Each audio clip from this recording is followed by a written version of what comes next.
Hello, in this video I'll show you my deck for reaching Celestial rank in the very first ranked season in Might and Magic Fates. And I recorded my screen while playing on my phone, and I'll show you the video. My deck and one game against Necropolis. So it's an Inferno deck, and it's a typical aggro deck. If you played Hearthstone, you know this concept of zoo decks, like Zoo Warlock, and you basically rely on uh, controlling the board, spamming cheap minions, and the most expensive cards cost like 5 gold. And yeah, I play some epic.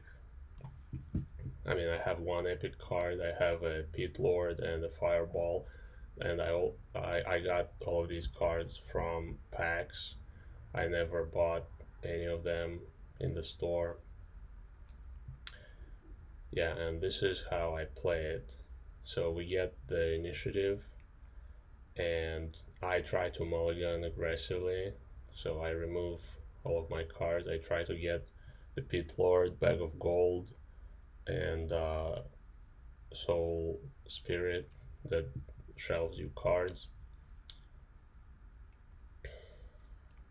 Yeah, so I got Bag of Gold, and I have a choice here to play Wandering Bard or to play two minions for three.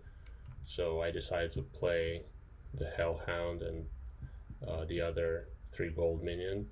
And the reason is that I can keep the Wandering Bard for the next turn and potentially play more minions to buff them, and also the fact that my minions die is not that important because in this game you get 5 cards every round, and you can kind of waste the resources to prevent your opponent's hero from attacking your hero, and it's not the big deal if your minion dies from your opponent's hero. So my opponent plays Necropolis, which is the strongest archetype at the moment. There is no defined meta in the game because a lot of people like me just open packs and try to build decks out of what they have. And Necropolis is the strongest because they just have the most overpowered, imbalanced cards, like the ones that you see in the video right now. He played some building that gives 2 attack and 2 health to vampires, and he played this vampire with Life Leech. Life Leech just works. Uh, Life Leech just works wrong because a minion with Life Leech should not be able to heal itself if it goes below 0. But currently, they are basically uh, invulnerable almost. And yeah, I am doing pretty bad so far in this game, and I have no other option than just try to play all my minions and survive. Plague Bearer is also a very strong imbalanced card. I play the Magic Peddler. I get this spell. It gives you random spells, so sometimes it gives you some really funny, useful spells. So I decided to try to trade the Vampire, and I don't play the Hound with the Cleave. Instead, I'm gonna play the Fireball to trade this creature, because to control the board we need to deal with this guy somehow. And so yeah, I don't have too many options here. I think I started with attacking with my hero, Yeah, so far, my opponent is controlling the board, and there's not so much I can do, but uh, yeah, I just play the fireball on this turn, and the only positive thing is that I still have a lot of health points on my hero. So I give ranged to my 1/1 unit, and then I play the fireball. And so if you attack it with a ranged guy, then it doesn't regenerate. So this way I was able to kill this vampire.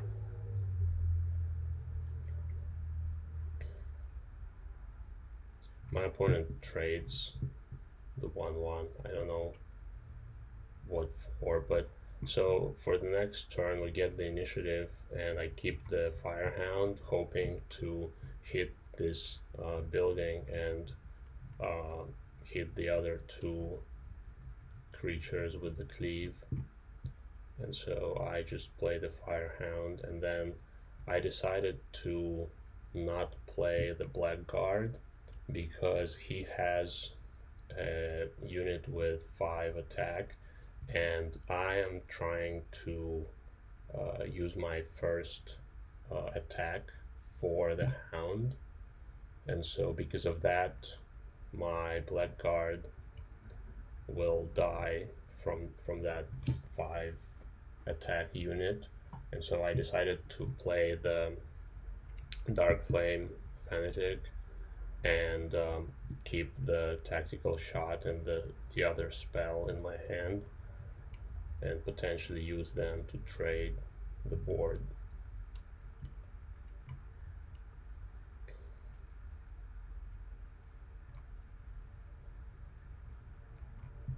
Yeah, this is like a rare event where I decided to keep the unit despite the fact that I will get another 5 cards, but I kind of need that guy the next turn because the next turn my opponent will have the initiative. And so my opponent plays another vampire with a life leech, which kind of ruins my plans. So now I have to kill it. Luckily enough, I played the Dark Flame, and now I have 2 spells, so I was able to trade it. Um, yeah, so we are still doing pretty bad in terms of controlling the board, but at least my hero is still full HP. So here I traded the 4 attack minion. Yeah, I'm still trying to fight for the board. And he trades. And I kill the building here just because I can. I don't wanna trade these units because the next turn he will have the initiative, so it's better for me to have something on the board. So I think I kept the Blackguard, and yeah, I'm just hoping to find some protectors or something. Instead I get a lot of 2 gold units. They would have been useful in early rounds, but now they're kind of lame. So our opponent plays another super OP imbalanced card. This is just ridiculous. Fly and the life leech and 7 health. So I don't have many options here other than just play my strongest minions. I only have 3 slots for them. So I'm playing the Bard, the Blackguard, and the Archer, I think. Yeah, so Necropolis is the most popular archetype now. and it's just imbalanced. The meta is in the stage where people just play the cards that they have. There's not so much deck building is going on. You know, people don't copy other people's deck yet.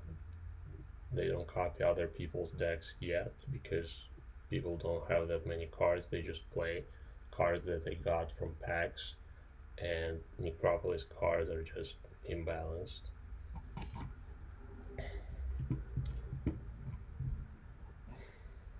So I attacked with the guard, and now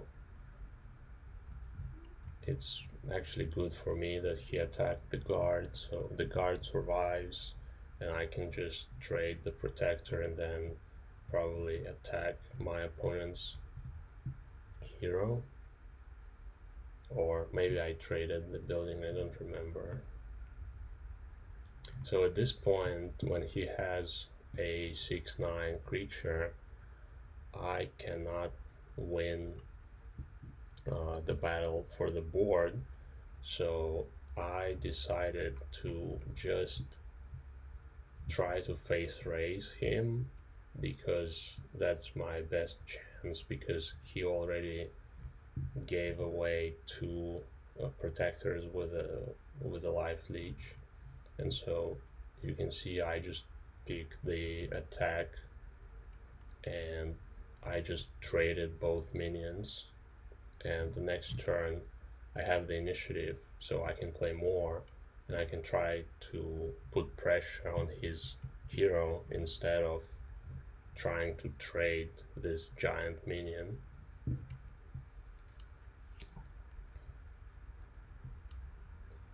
So here I just replace these cards because I want to get more expensive, like 5 gold cards. I get a soul consuming guy, but yeah, at this point, the, I don't need to shelve more cards. This card is really strong. It has fly. It damages your hero for 1, and it shelves a card at the end of the round. And it's really strong. It's a very strong card, and it's better than the building that shelves you cards, because this one also has 4 HP, but it also can attack, and it has a fly, which makes it invulnerable for heroes and creatures that cannot attack flying units. So because I don't wanna damage my hero and I want more attack on the board, I decided to not play the epic card, and I decided to play the succubus and the hound. My opponent plays pillar, and pillar would have been useful if we were early in the game, but at this point, when it's like late rounds, it's really a waste of gold. So his pillar didn't do much, so now he doesn't have any protector, so I decide to just try to put the maximum pressure and start by attacking with a 6 and force him to trade my my guys while I'm trying to hit his hero. So here I trade with the hound because otherwise it will die the next turn.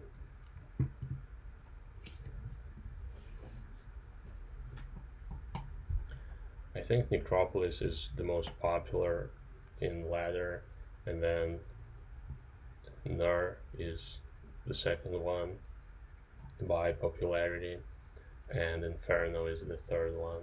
But we play very good against Nur, as you can imagine, because we just rely on early aggression, and Ner just doesn't play that many creatures, and it doesn't control the board that well. It just plays spells, and it relies on like leveling up and playing the late game, so we just don't let it play in the late game. But against Necropolis, it's way more difficult for us because it can control the board really well. It has nasty minions with protectors and life leech, so it's not a good matchup, but we still can do something if we put pressure early on.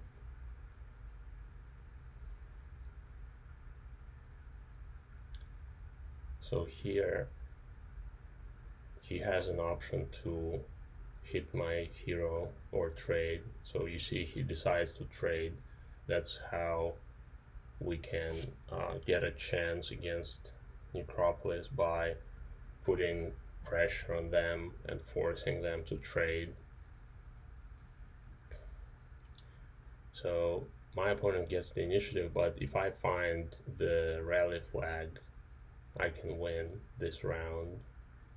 So now if he doesn't play a protector, we win.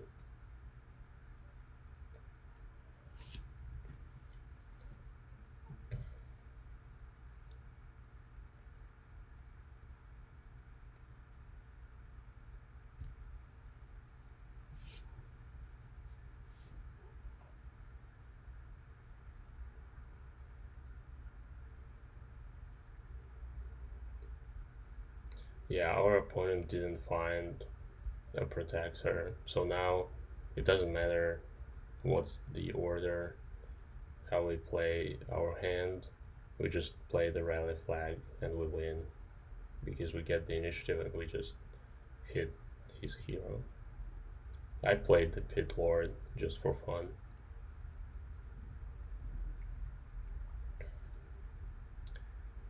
Yep, just like that. So you can see that my opponent played like literally every card that he played was absolutely overpowered and imbalanced. Yet we managed to get the win by taking the right decisions. So this is how you can outplay Necropolis. Um, yeah, thank you for watching, and if you like this video, I will release more.